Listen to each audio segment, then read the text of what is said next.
We've been off-grid for 14 years. We built our own house, we grow our own food, and we're doing a lot of learning along the way. The very beginning, it was blood, sweat, and tears creating all this.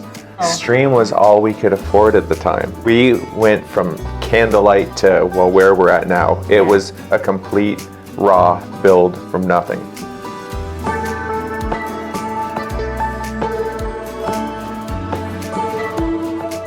We had an opportunity to build here, and we took it.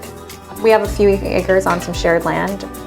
Community is a big thing with off-grid living. If you can figure out the art of communicating well, getting along well enough, there's nothing better.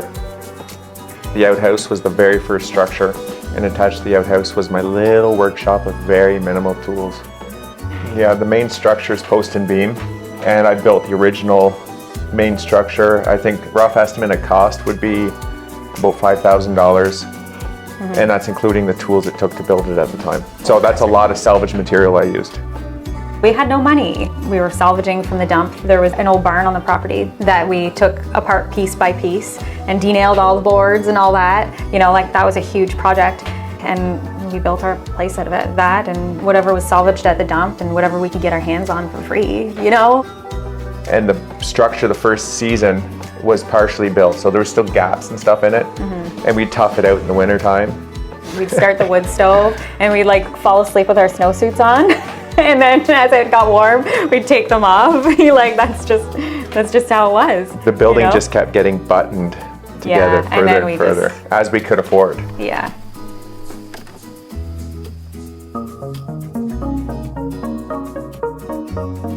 So we went from candlelight, and then we finally got our first solar panel with a little marine deep cycle battery. We used that for a couple years, and that ran lights. And then from there, we just expanded. So we bought more solar panels.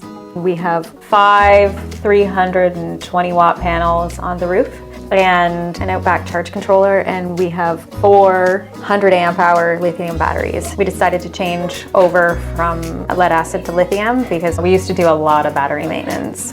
The things we run off our solar panels would be fridge, washer, lights, television, computer, just the basic stuff, more or less what everybody else uses. In the winter months, we have to use the generator to supplement the solar, and the generator we use is just a nice little 3,000 watt turnkey Honda generator, nice and quiet. During November, it's typically pretty gloomy. Part of December is pretty gloomy, but once you get around to like January, February, and sometimes even March, it's bright and sunny, and you don't necessarily have to worry about it so much.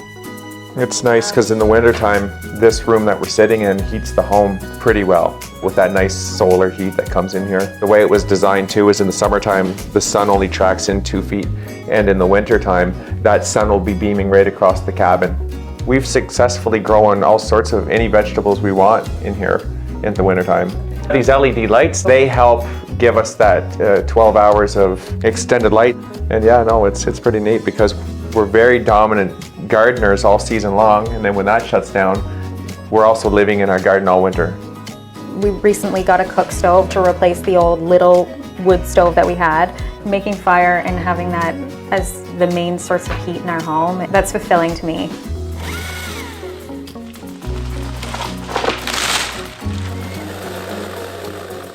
I cut wood for a living, so that really ties together well. When you start from nothing, you appreciate that much more the conveniences that you do have. You know, the propane stove here, it's a convenience. Instead of me waking up during the night to stock the stove, I have a propane thermostat stove.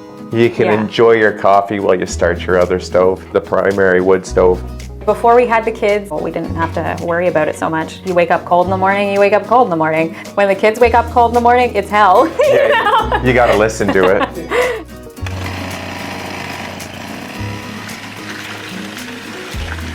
The water that we use for washing, bathing, and for cleaning our dishes and stuff, it comes from the quarry. So I have like a little Honda pump that I pump water into the reservoir up in our room, and it's gravity fed into the house. We put it upstairs so that it doesn't freeze.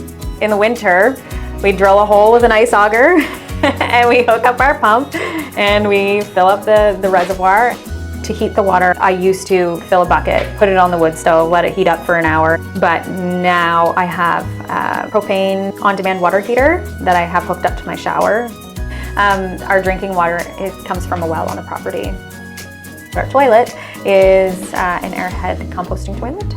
And you just mix some peat moss in it and rotate it every time you got to use it. And then we still have the outhouse, so we still use that. And we love it. I leave the door open, I watch the birds.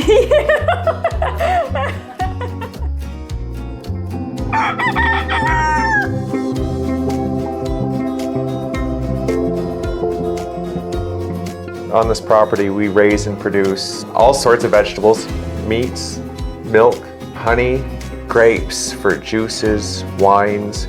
We're very rich in food. We have laying birds and we buy meat birds and process them ourselves. We have 3 big communal gardens. We plant corn and we have raspberries in there, and we have potatoes and tomatoes and peppers and cucumbers and squash. We grow even down to our own mushrooms here, inoculate the logs. It's pretty exciting to go out and pick your own gourmet mushrooms.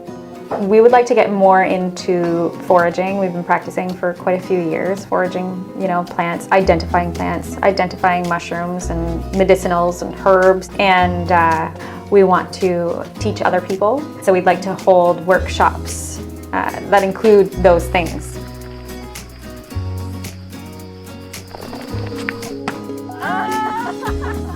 I own a tree service, so that keeps us busy. That's the moneymaker, and it allowed us to build a little dream bed and breakfast to share an off-grid experience with people.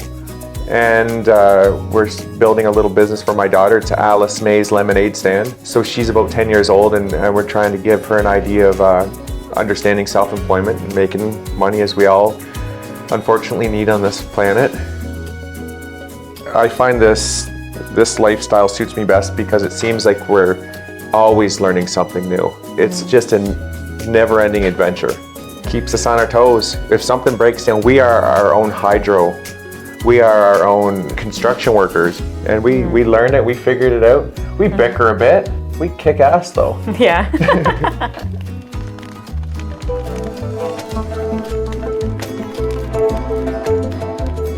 There's like so many times that I'm outside and I'm like just doing a normal thing and it's just not working out. Like my pump decides not to work and I'm like, okay, this is the one thing that is making my life a little bit easier and it's not working. Yeah, she'll come bursting in the door and start flying off on her problem. I'll be like, whoa, listen to my problem first, because this is what's not working in my off-grid life right now. It's not all glamour. It's funny, simple living really isn't that simple. You're constantly troubleshooting things. It's all a learning experience, but with that learning experience comes gratitude, appreciation. Yeah, appreciation for the things that are like the smallest things. Yeah. The things with just the twist of a tap and water comes out. The warmth in the wintertime, the food on your table. We've spent a lot of time farming, experimenting, doing all these things. And then, we've gotten to the point now where we're just trying to step back a little bit from those intensive things and just starting to enjoy our lives together with our children. We can enjoy a lot more free time now. Yep. It was 14 years, non-stop, and now there's light at the end of the tunnel. It's time to sit back and even enjoy it. I love all of it. I love the whole circle of the off-grid experience. There's so much satisfaction that has come out of our off-grid lifestyle. There's that satisfaction that we built the house that we live in. We love the satisfaction that you get from growing your own food. That makes it all worthwhile.